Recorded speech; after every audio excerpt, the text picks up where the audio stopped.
अच्छा फिर ठीक है। चलो अब मैं क्या समझूं, आपकी तरफ से हाँ समझूं कि ना समझूं? हाँ हो गई है कि नहीं हुई है, समझ आ गई है सब जितनी पड़ी है? ठीक है ना। एक चीज ध्यान में रखिएगा, जब मैं ये टॉपिक कंप्लीट करूंगा ना, मैंने इसके साथ कुछ नहीं करना, आपने भी इसके साथ कुछ नहीं करना। आपने बनी बनाई वेबसाइट के टाइटल को जाकर चेंज करना है, ये सिर्फ उसको पहचान करने के लिए हम ये सब कुछ सीख रहे हैं। फिर आपने जाकर उसके इमेज को चेंज करना है, इमेज के एट्रीब्यूट्स को चेंज करना है, वहां चेंजेस करनी है। अब मैं ये इसलिए इमेज पढ़ाया आपको कि आपको पता लग जाए। मिसाल के तौर पर मैं एक वेबसाइट खोलता हूं और इसका एसईओ ऑडिट करता हूं। एसईओ ऑडिट का क्या मतलब है? एसईओ ऑडिट का मतलब मैं चेक करता हूं एसईओ हुई है कि नहीं हुई। पता लगता है मुझे कि इसके अंदर ना कोई 50 इमेजेस हैं और 50 के 50 इमेजेस के अंदर ना आर्ट नहीं लगा हुआ। आर्ट को फाइल नेम से मिक्स नहीं करना, फाइल नेम कुछ और है, आर्ट तो कुछ और है ना। मतलब कीवर्ड तो सेम ही होगा दोनों के। दूसरे तरीके साइंस से नहीं बात, साइंस से बात करनी है, लर्निंग से नहीं बात करनी, साइंस से बात करनी है। मतलब मैंने जब इमेज की सबसे बड़ा फैक्टर जो मैंने पहला चेक करना है ना, वो क्या चेक करना है कि क्या इसमें आर्ट है कि नहीं है। और एसईओ मुझे कहेगी कि भाई इस वेबसाइट की इमेज एसईओ ही नहीं है क्योंकि इसका आर्ट एट्रीब्यूट यूज ही नहीं किया हुआ। तो भाई कितनों का नहीं किया हुआ? 25 का नहीं किया हुआ। अब क्या करेंगे? आर्ट से कहेंगे ना। हेलो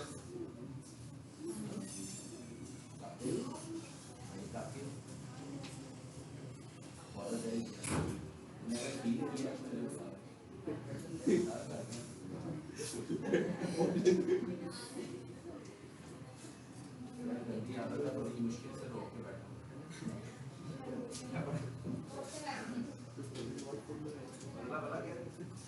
आपका सीक्वेंस इस तरह क्या करता था? नहीं हुआ नहीं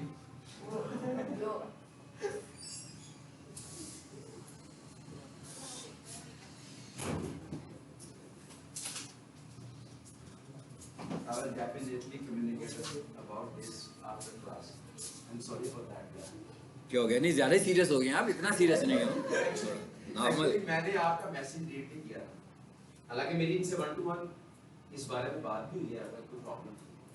But that doesn't mean कि मेरा मतलब ये था जो एकदम। मुझे पता है उन्होंने शायद इतना ना उसको फील किया, मैंने ज्यादा फील किया ना, क्योंकि ऐसा इट इज द स्टार्टअप। मैं कह इट इज द स्टार्टअप।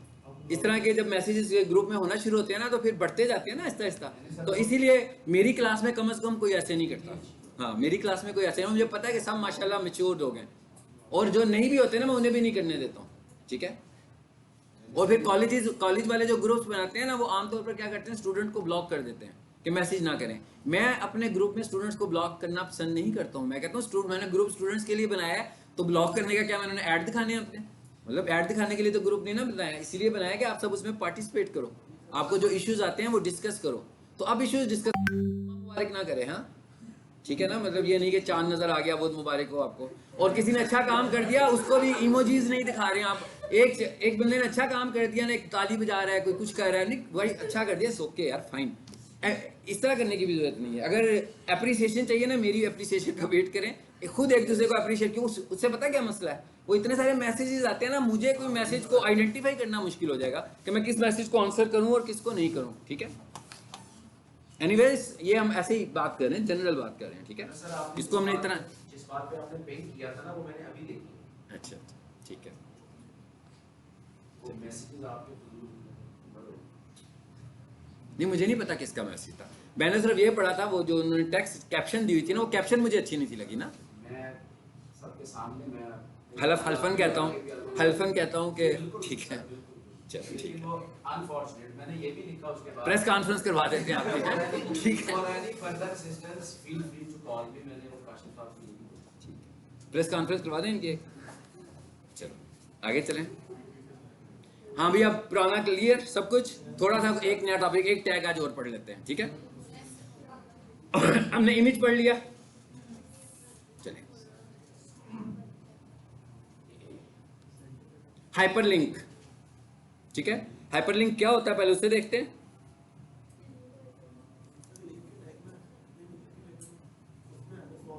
अच्छा एक और चीज है, सब लोग ध्यान में रखें, जब किसी चीज को समझना हो ना, तो हमेशा आसान वाले तरीके से समझें, मुश्किल वाले तरीके, जब वो चीज समझ में आ जाए ना, फिर उसका कोई मुश्किल रूट देखें। लेकिन अगर आप पहले ही दफ़ा कोई चीज़ मुश्किल, अगर मैं आपको बहुत आसानी से कोई छोटी सी बात बता रहा हूँ ना, इसका मतलब है कि आपको पहले समझ आ जाए। जब आपको वो समझ में आ जाएगी ना, फिर आप उसको मुश्किल तरीके से करने की कोशिश करेंगे, तो फिर आप उसका मुश्किल तरीका भी कर लोगे और आसान वाला भी कर लोगे। लेकिन अगर आप पहले ही अटैम्प्ट मुश्किल करोगे ना, तो आपको वैसे ही नहीं समझ में आ रहा हो। ठीक है, तो अब हमें थोड़ी सी स्पीड भी दिखानी है। प्रोफेशनल किचन, इसको खोलते हैं जी। मैं बताता हूँ कि मैं किस चीज़ की बात करने लगा हूँ, जिसे मैं पढ़ाने लगा हूँ आपको। हाइपरलिंक किसे कहते हैं?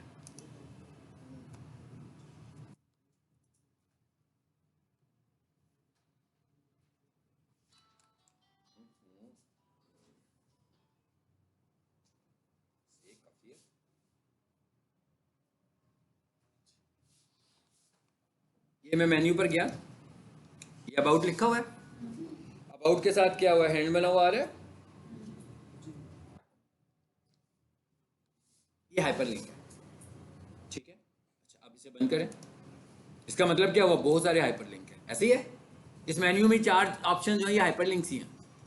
अच्छा, उसके बाद मैं इधर आया, ये लोगो पे माउस रखा, ये हाइपरलिंक है। ठीक है, आ रहे नजर? अच्छा, उसके बाद ये मोबाइल का निशान बना हुआ है, इस पे माउस रखा, ये भी हाइपरलिंक है। प्रोफेशनल किचन इक्विपमेंट लिखा हुआ आ रहा है, इस पे माउस रखा, ये हाइपरलिंक नहीं है। ठीक है ना? क्यों नहीं है भाई? ये हाइपरलिंक था, माउस इस पे रखें, हैंड बना हुआ आ रहा है ना इसके साथ, ये हाइपरलिंक है। और नीचे आते हैं, जरा देखते हैं ये क्या है, ये भी हाइपरलिंक है।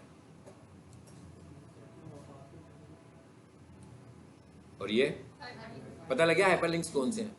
इसका मतलब क्या है कि इसका ये कोई लिंकिंग क्यूरी है कि भाई जब हम इस पर क्लिक करेंगे तो हम किसी और जगह पर शिफ्ट कर जाएंगे। तो इन्हें हम बोलते हैं हाइपरलिंक। और हाइपरलिंक्स भी बहुत अहम होते हैं एसईओ के लिए। इसका मतलब हमें हाइपरलिंकिंग पे भी, हमें इस चीज़ पे भी फोकस करना है कि हमारी वेबसाइट पे कितने लिंक्स हैं।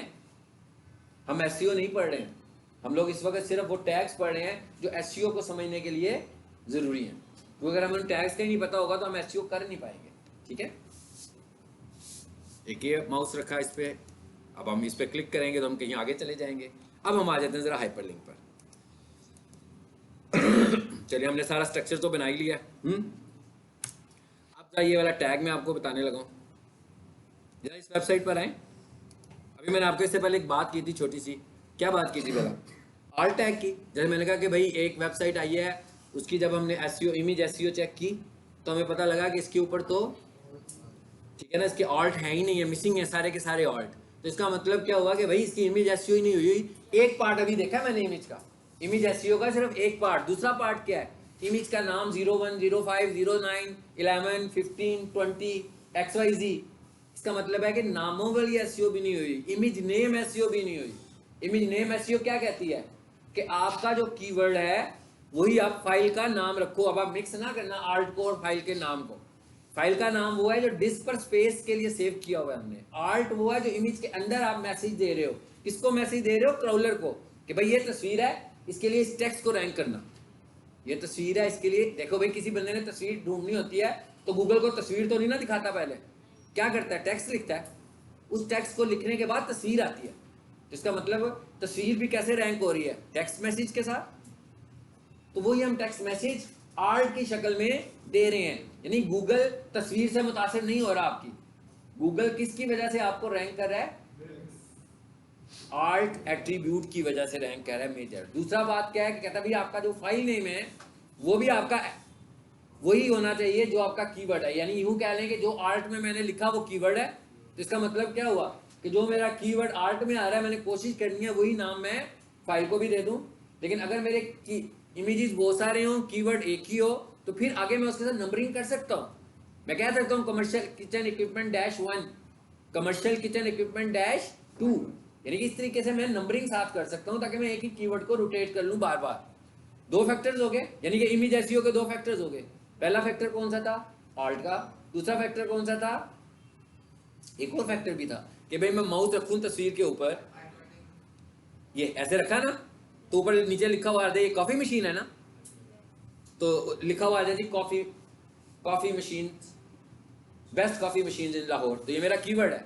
तो मैं जैसे ही माउस इस पर रखूं तो आए ऐसे, ये मैंने माउस इस पे रखा, लिखा हुआ आ गया रिस्टोर, मैसेज आ रहा है ना ऊपर येलो कलर में, ये टिप के तौर पर मैसेज आ रहा है, टूल टिप के तौर पर। तो मैं कहता हूँ जब हम तस्वीर के ऊपर रखें तो भी टूल टिप के तौर पर मैसेज आ रहा है। ये कैसे आएगा? वो कौन सा एट्रीब्यूट था भला आईएनजी का?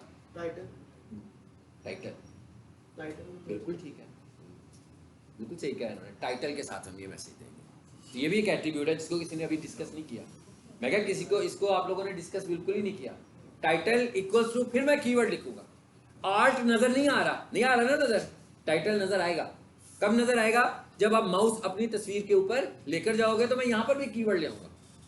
एक फैक्टर और भी हो गया, एक ओहो नहीं नहीं नहीं, तस्वीर का टाइटल, ठीक है। हाँ, यही चीजें मैं कह रहा हूँ, इन चीजों को हमें अंडरस्टैंड करना है। हमें देखना है कि हम किस कॉन्टेक्स्ट में बात कर रहे हैं, क्योंकि हमारा कॉन्टेक्स्ट बहुत ही वैरायटी होनी है कॉन्टेक्स्ट में। सो हमें जब बात करनी है ना, हमें सिर्फ उसी कॉन्टेक्स्ट में रहना है। जब मैंने कहा ना टाइटल का टैग, तो फिर वो हेड है। जब मैं कह रहा हूं टाइटल का एट्रीब्यूट, सो टाइटल का एट्रीब्यूट किस में यूज हो रहा है? इमेज में। तो इसका मतलब क्या है? उसका बिहेवियर भी इमेज पे ही होगा।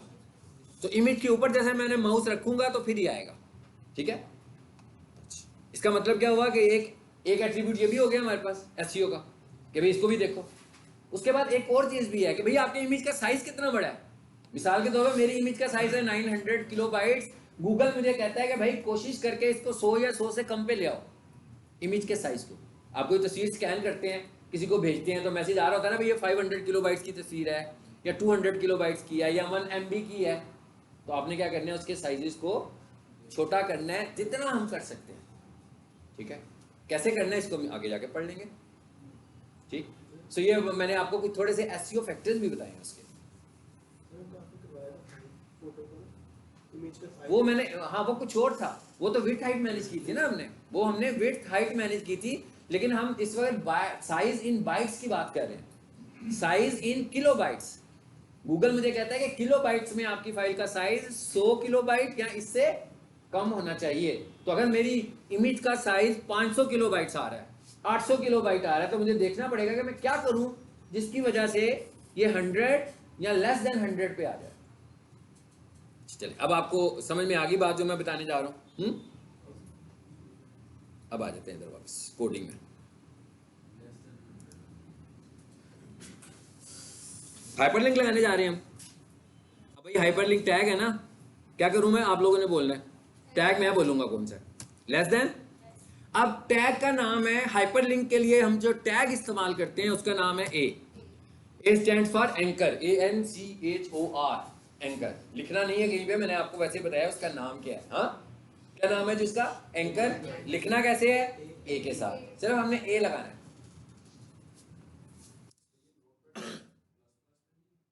मैं वैसे ही खोल लिया यार, नहीं मैं मुश्किल से आ जाता हूँ, ठीक है। प्लस में मैंने काम शुरू किया था, तो मैंने अगर वो एडिट फाइल जैसे हमने नोटपैड में कल आपने जैसे किया था, नोटपैड प्लस प्लस में ऑल फाइल्स का साइज नहीं आता, तो उसमें क्या वो वहां से चॉइस करनी है ना। आगे हम नोटपैड आगे न्यू पर आए, आगे ठीक हो गया। अब आगे एंकर पर, चलो ये लिखा मैंने। अब देखिए सजेस्ट भी नहीं कर रहा ना, नहीं कर रहा ना, आमतौर पे करता है। इसलिए कि अभी तक मैंने ये नहीं बताया कि ये जो मेरी फाइल है ये HTML है, अभी तक मैंने डिफाइन नहीं किया। तो मैंने क्या बताया था? ये भी मैंने बताया था। क्या बताया था? मेरा गला जो है ना खराब हो गया बोल बोल के, खास तौर पर इन 4 महीनों में मैंने बहुत सारी क्लासेस पढ़ाई हैं यहाँ पे। हाँ तो आपको पता होना जी मैंने क्या बताया था। क्या मैंने क्या कहा था कि जब आप HTML फाइल बनाने लगे Notepad++ में, तो सबसे पहले अपनी फाइल सेव कर लें, ताकि Notepad++ को पता लग जाए कि आप इस वक्त किस तरह की फाइल पे काम करने वाले हैं, ठीक है। तो अब हम क्या करते हैं, फाइल में आते हैं, सेव एज में गए। जैसे ये कह रहे हैं यहाँ पर तो ऑल फाइल भी नहीं आ रही है ना, तो क्या जरूरत है ऑल फाइल लाने की? इस पर क्लिक करें। हमें कौन सी फाइल चाहिए? हाइपरटेक्स्ट मार्कअप लैंग्वेज HTML की चाहिए ना। तो मैं H प्रेस करता हूँ, मैंने H प्रेस किया, फिर मैंने एक दफा और H प्रेस किया, 2 हो गए, फिर मैंने तीसरी दफा H प्रेस किया, क्या आया? आ गया ना, ठीक है, सबको समझ आ गया। यहाँ से इस तरह से चूज करना। ये वाला टास्क मैंने पहले भी दिया हुआ है। फर्स्ट डे बताया था ये। कोई बात नहीं है, हमने दोबारा बता दिया। चलो जी, अब हम इस फाइल को सेव कर लेते हैं और मैं इसका नाम ही क्या रख लेता हूँ, एंकर डैश प्रैक्टिस।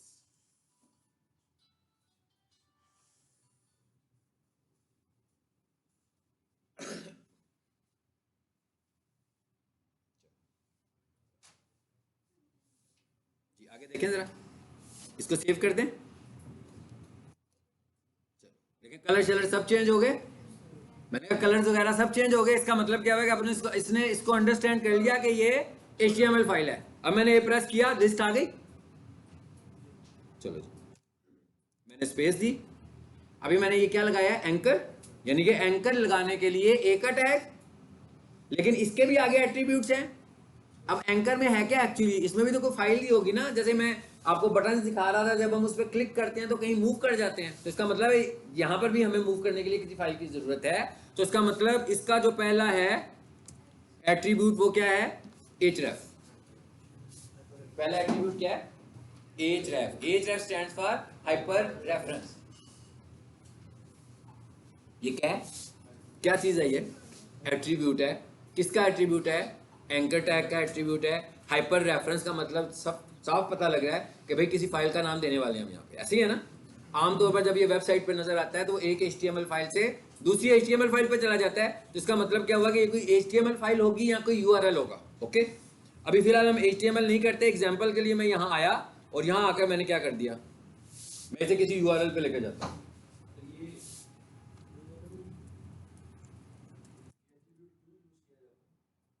क्यों यूज कर रहे हैं, लिंक बना रहे हैं ना।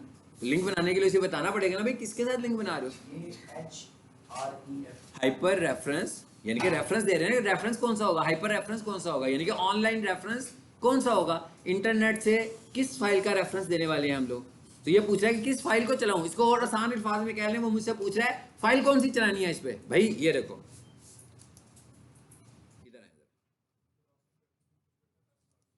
अब मैं अबाउट पे क्लिक आ रहा है, हैंड बना हुआ। जब मैं इस पे क्लिक करूंगा तो क्या होगा, कोई दूसरी फाइल खुलेगी ना। वो पूछ रहा है कौन सी फाइल खोलोगे, वो कैसे बताएंगे, href से। मैंने कहा SRC यूज किया यार,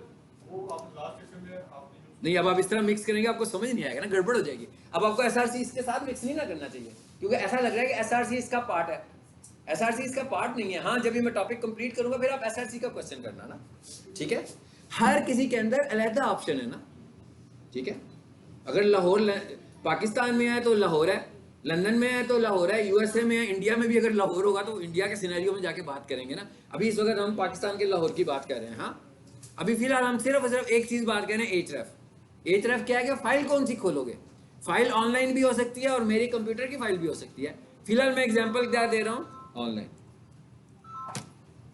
पता लगे मैं क्या खोल रहा हूँ,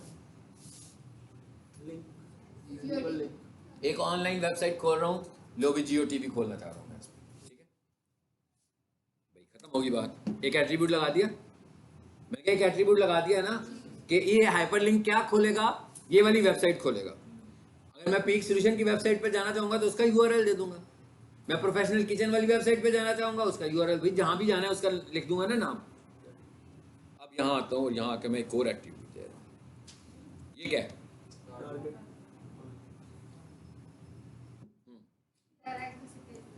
अब इसका मतलब ये है कि भाई ये जो पेज खुलने हैं, इसने खुलना कहाँ पर है, उसी पेज पर खुले जहां पर लिंक है कि नए पेज पर खुले। आपने अक्सर नोट किया ना, जब आप लिंक पे क्लिक करते हैं तो सम टाइम लिंक उसी पे खुल जाता है, सम टाइम एक और टैब खुल जाता है नया, ठीक है।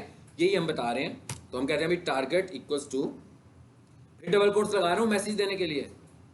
इस दफा मैं अंडरस्कोर लगा रहा हूँ। ये जो निशान लगाया ना मैंने शिफ्ट के साथ लगाया है, और इसे क्या बोलते हैं, अंडरस्कोर, शिफ्ट के साथ, ठीक है। कीबोर्ड के ऊपर शिफ्ट की होती है।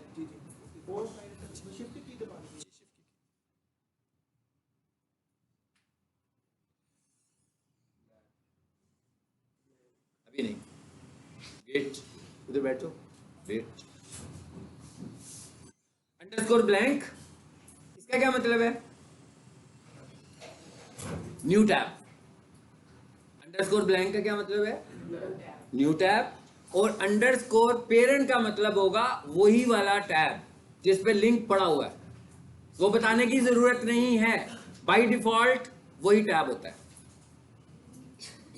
बाय डिफॉल्ट वही टैब होता है।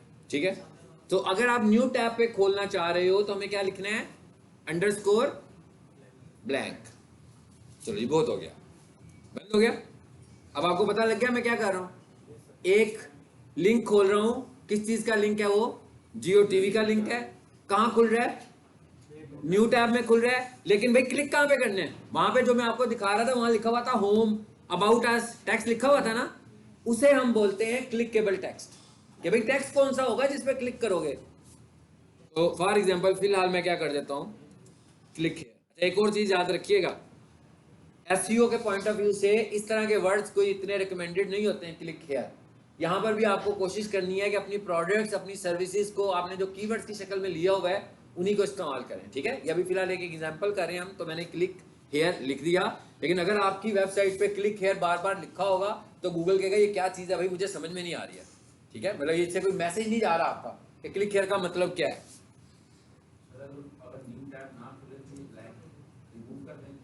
हाँ जी, अभी फिलहाल वो दूसरी बात करते हैं, पहले एक कर लेना, पहले एक को कंप्लीट करते हैं फिर दूसरी पर आते हैं।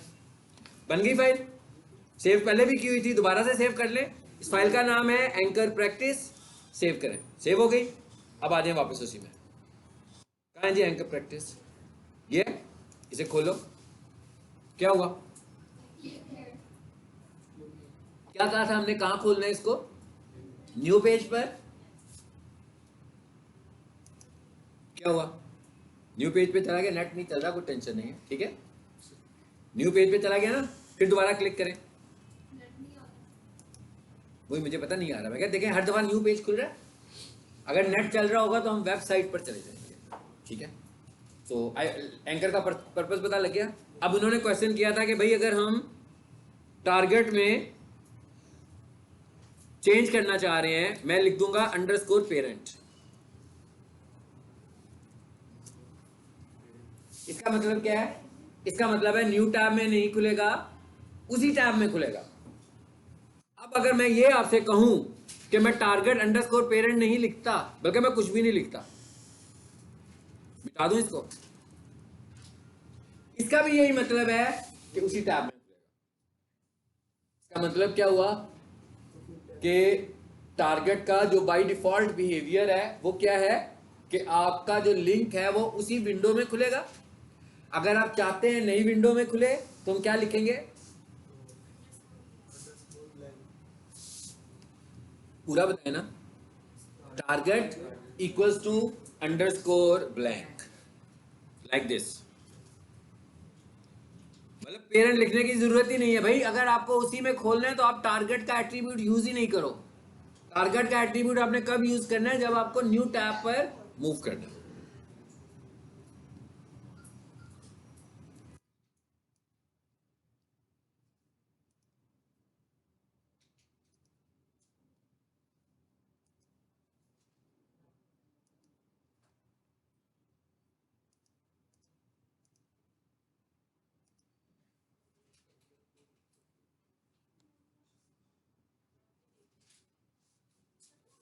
हाँ जी, एंकर का पता लग गया। अब हमने इतना कुछ पढ़ा है, अब मैं कह रहा हूँ भाई मैं एसईओ करने लगा हूँ वेबसाइट की, तो मैं इधर आया, वेबसाइट पे आ रहा हूँ मैं, बस मैं लेक्चर को ख़त्म कर रहा हूँ यहाँ पे। अभी हमने कौन सी वेबसाइट खोली थी, ये इधर आया मैं देखना चाह रहा हूँ कि भाई यहीं से मैं देखना चाहता हूँ कि भाई इसके जो इमेज एट्रीब्यूट हैं क्या उसमें आर्ट कैसे इस्तेमाल हुआ है।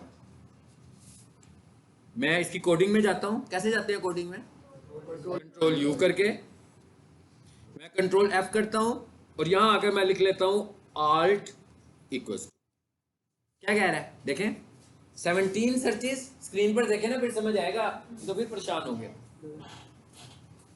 क्या कह रहा है ऊपर, आल्ट इक्वल्स टू, मैंने कहा भाई ये ढूंढो जरा इस फाइल में, उसने कहा भाई मुझे टोटल इस चीज 17 सर्चेस मिली हैं। ओके, अब आए जरा इधर, देखते जाए एक एक करके, ये नेक्स्ट जाने के लिए आप देखें आल्ट एट्रीब्यूट लगा हुआ है कि नहीं लगा हुआ, हर किसी का लगा हुआ है ना। हर आल्ट एट्रीब्यूट कौन से टैग में है, जी भाई जाकर सुन ले, हर आल्ट एट्रीब्यूट कौन से टैग में है, यही पढ़ा है ना हमने पिछली क्लास में सारा। अच्छा, अब मैं ये देखना चाह रहा हूं कि इसके अंदर एंकर्स कितने लगे हुए हैं। ए स्पेस देखें जरा, कितने हैं? 29। यही चीजें मैंने खोल कर देख कर चेंज करनी है एज ए एसईओ एक्सपर्ट। क्या करनी है मैंने, इसमें क्या करना है, इसमें मुझे कोई खास काम तो नहीं करना, लेकिन मुझे ये देखना है कि भाई एंकर्स लगे कितने हैं। गूगल रिकमेंड करता है कि आपकी एक स्टैंडर्ड वेबसाइट में 100 एंकर्स होने चाहिए, पूरी वेबसाइट में। अभी तो एक पेज है ना, कह रहे हैं ना 29 है इसमें, तो रिकमेंड कितना करता है। लेकिन इसका मतलब ये भी नहीं है कि ये जोर जबरदस्ती 100 होने चाहिए, कंटेंट भी वैसा ही होना चाहिए ना। ऐसा ना हो कि कंटेंट आपके पास छोटा सा है और उसके ऊपर आपने कहा भी एंकर्स मैं किसी भी तरीके से ना हाइपर लिंक्स तो 100 ही बनाऊंगा, उसी के मुनासबत से 100 बनाने हैं। तो अब मैंने ये देखा कि इसके हाइपर लिंक्स क्या लगे हैं। और अब एक और चीज नोट करें, इधर कोडिंग में इधर कर रहे थे हम कोडिंग शायद, है ना। यहाँ पर भी एक और एट्रीब्यूट लगाने लगा मैं, वो कौन सा। अब आपने कहना सर ये क्या कर रहे हैं आप, कल आपने इसको लिखा था उसमें IMG में और आज आप इसको यहाँ पे लिख रहे हैं, ऐसे ही है ना, कर रहे हैं ऐसा। ये एक ऐसा एट्रीब्यूट है जो इमेज में भी शेयर होता है और एंकर में भी शेयर होता है। इमेज में कैसे शेयर होता था, जब मैं माउस इमेज के ऊपर रखता था तो आ जाता था। इसी तरह जब मैं हाइपर लिंक के ऊपर माउस रखूंगा तो भी ये टाइटल आएगा और मैं क्या करूंगा, इस टाइटल में फिर अपना कीवर्ड ले आऊंगा। फॉर एग्जाम्पल मैंने वहां GeoTV लिखा हुआ था, इसलिए मैं कह रहा हूँ भाई मेरा तो कीवर्ड भी GeoTV ही है, ठीक है, एग्जाम्पल के तौर पर कर रहा हूँ मैं, तो मैंने यहाँ पर भी GeoTV लिख दिया। अब जरा इधर आए, ये था, इसको रीलोड करें, आगे लिखा हुआ GeoTV ऊपर, ठीक है, कर लिया हमने इस मसले का हल। एंकर का टैग भी हमें पता लग गया।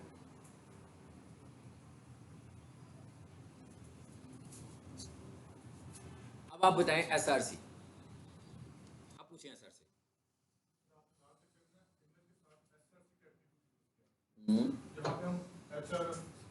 हाँ ये फर्क है, IMG के साथ फाइल रेफरेंस देने के लिए SRC होता है और एंकर के साथ फाइल रेफरेंस देने के लिए href होता है। लिंक के साथ फाइल देने के लिए क्या यूज कर रहे थे, याद है कि वो भूल गए, वो भी href था, वो भी href था ना, लिंक के टैग के साथ। ये बातें हमें याद रखनी है कि कौन सी चीज किसके साथ है। ये सिंटेक्स है, इसमें हम अपना कोई फार्मूला नहीं निकाल सकते, ठीक है। हमने कोई नई चीज इजाद नहीं करनी है कि जो इजाद हुआ हुआ है उसी को फॉलो करना है बस। तो कोई बंदा ये कहे कि वो उधर क्यों नहीं आ रहा, बेटा ये देखें दरवाजा बंद हो गया, क्या हुआ, दरवाजा खोलने। अच्छा ठीक है, ओके, लेकिन बात खत्म हो गई। अब किसी ने कोई क्वेश्चन पूछना है तो बता दो मुझे, नहीं तो हम यहाँ पे माइंड अप करते हैं।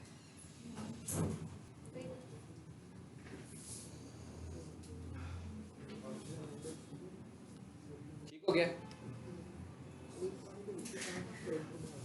Any question. एक और चीज आपको मैं बता दूं, ये चीज सीखने, इस चीज को सीखने के लिए ना एक साइंस समझ लें। क्या है वो साइंस? ये है कि इस चीज को अगर हम क्लासरूम स्टडी के तौर पर सीखेंगे ना तो शायद हम कंफ्यूजिंग बातें ज्यादा करेंगे। इस चीज को आप ऐसे समझें कि आप एक जगह पे जॉब कर रहे हैं और जगह पे जॉब जो काम आपसे ले रहे हैं ना वो आपको बता रहा है कि भाई ये वाला काम ऐसे हो सकता है। हमने उसको खुद से तरीके नहीं बताने कि इस काम को ऐसे कैसे कर लेंगे, यानी कि हमें उसको प्रोसीजर को फॉलो करना है। होता क्या, कंपनीज में ना बंदों को हायर करते हैं, वही MBA को हायर कर लिया, किसी ज़्यादा एजुकेटेड बंदे को हायर किया, उन्हें तो एक्सेल यूज़ करना भी नहीं आता, वो कोटेशन कैसे बनाएंगे। तो वो क्या करेंगे, वो जो पहले कोटेशन बनाता है ना उसके बाद उसको बिठाते हैं, कहते हैं भाई एक्सेल नहीं सिखाना, इसको कोटेशन बनानी सिखानी है, कोटेशन बनानी सिखाओ भाई, तुम कोटेशन कैसे बनाते हो सारा तरीका बता दो। एक दफ़ा बैठेगा, 2 दफ़ा बैठेगा, 3 दफ़ा बैठेगा, 5वीं 6वीं दफ़ा में ना वो कोटेशन बनाने में एक्सपर्ट हो चुका होगा, उसे एक्सेल नहीं आता, लेकिन वो उसने बता दिया कि भाई कोटेशन में जब तुमने टाइटल लिखना है तो क्या करना है, हेडिंग लिखनी है तो क्या करनी है, सब हेडिंग लिखनी है तो क्या करना है, ठीक है, टेक्स्ट कॉलम कैसे बनाने हैं, वो सिर्फ उस कोटेशन की हद तक है। उसको कोई और स्टेटमेंट बनाने को कहेंगे वो नहीं बना पाएगा, लेकिन कोटेशन में वो बंदा एक्सपर्ट हो जाएगा। ऐसे ही बिल्कुल हम लोगों ने भी करना है कि हम लोग इस वक्त जो चीज़ें सीख रहे हैं ना वो हम एक स्पेशल कॉन्टेक्स्ट में सीख रहे हैं, और वो कॉन्टेक्स्ट क्या है, SEO। हम ये आप समझ लो कि SOPs कुछ देख रहे हैं और हमारी कोडिंग जो है ना मैंने तकरीबन खत्म कर दिया।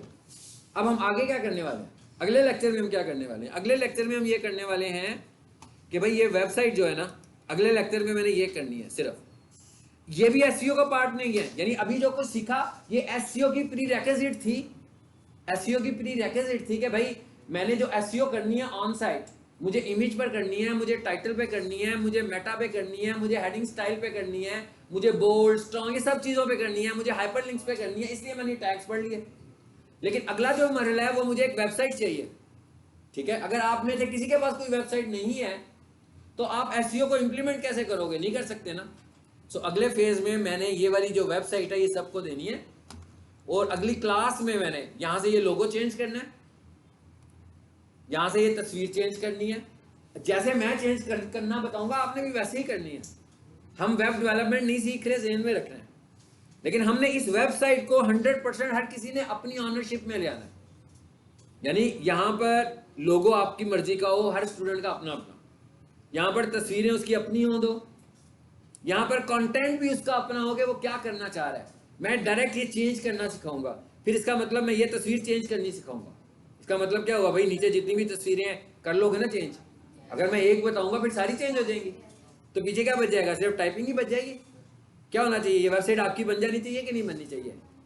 ये भी एक स्टूडेंट ने मुझे कहा था कि बहुत ज़्यादा प्रैक्टिस करनी पड़ती है हमें घर जाके। बस ये ज़हन में रखें, अगर आप ये सब कुछ सीख रहे हैं ना तो आपको बहुत ज़्यादा प्रैक्टिस करनी पड़ेगी। ये इट इज़, मैं क्या, it is honesty and it is truth. Otherwise क्या करेंगे आप? अपने पैसे ज़ाया करेंगे अगर आप बहुत ज़्यादा प्रैक्टिस नहीं करेंगे। आपको बहुत ज़्यादा प्रैक्टिस की ज़रूरत है, और जो बहुत ज़्यादा प्रैक्टिस करेगा ना वो प्रोफेशनल बनेगा, और जो कहेगा कि नहीं भाई बस classroom session is fine, sir ने शिफत करा के भेजा है, हाँ अब हो गया, तो उसे कुछ भी नहीं आएगा। मैंने कहा ये ज़हन में रखना है, उसे बिल्कुल कुछ भी नहीं आएगा। आप अगर मैं 1 घंटा काम कराऊं तो आपको 2-2.5 घंटे चाहिए, ज़रूरी नहीं कि हर दफ़ा, लेकिन एज एन एवरेज जो है आपको 2-2.5 घंटे चाहिए। और आपको चीज़ों को समझना है, अंडरस्टैंड करना है, और उतना करना है जितना हम कर रहे हो, क्योंकि मैं सिर्फ उस पॉइंट को फोकस करूंगा मैं जिसको बताऊंगा, और जो दूसरा पॉइंट होगा वो जब मैं बताऊंगा फिर मैं उसको फोकस करूंगा दोबारा।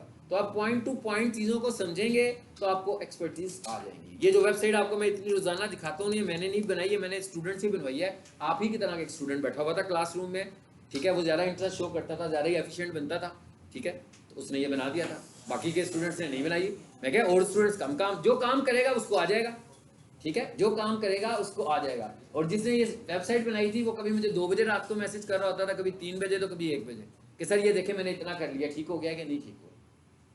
इसका मतलब क्या हुआ कि आपको बहुत ज़्यादा टाइम कंज्यूम करना पड़ेगा। दूसरी बात यह है कि हमारा जो लेवल है ना, इंटेलेक्चुअल लेवल थोड़ा सा हाई होना चाहिए, या कम से कम हमारा जो कंप्यूटर यूजर वाला पार्ट है ना वो अच्छा होना चाहिए। जैसे मैं कहूँ ना भाई इसके लिए अंडरस्कोर करना है, तो मैं समझता हूँ कि आप सबको कीबोर्ड के ऊपर पहले से पता होना चाहिए कि अंडरस्कोर कहाँ पे होता है।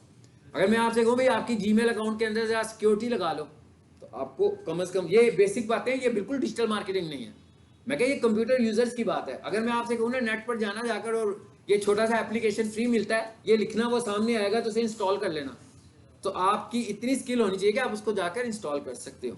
क्योंकि अगर आप अच्छे कंप्यूटर यूजर नहीं है तो फिर आप ये काम नहीं कर सकते, ठीक है। अब जिसको कोई जो मुश्किल हो ग्रुप में शेयर करें, और जो बाकी के लोग हैं पहले मेरे जवाब देने से पहले कोशिश करें कौन उसे असिस्ट कर सकता है। और ऐसा नहीं है कि जाते ही सीधा बनाना शुरू करते हैं, पहले मेरा लेक्चर 1-2 दफा सुने, मोबाइल पे लेक्चर सुने, स्क्रीन पे काम करें, फिर आपको समझ में आएगा। ताकि अगर आपको फील हो रहा है कुछ गलत कर रहे हो, पहले आप उसे क्रॉस चेक करो अपने तौर पर कि गलती कहाँ पे हो रही है, फिर जो वीकनेस आपको फील हो फिर शेयर करेंगे ग्रुप में।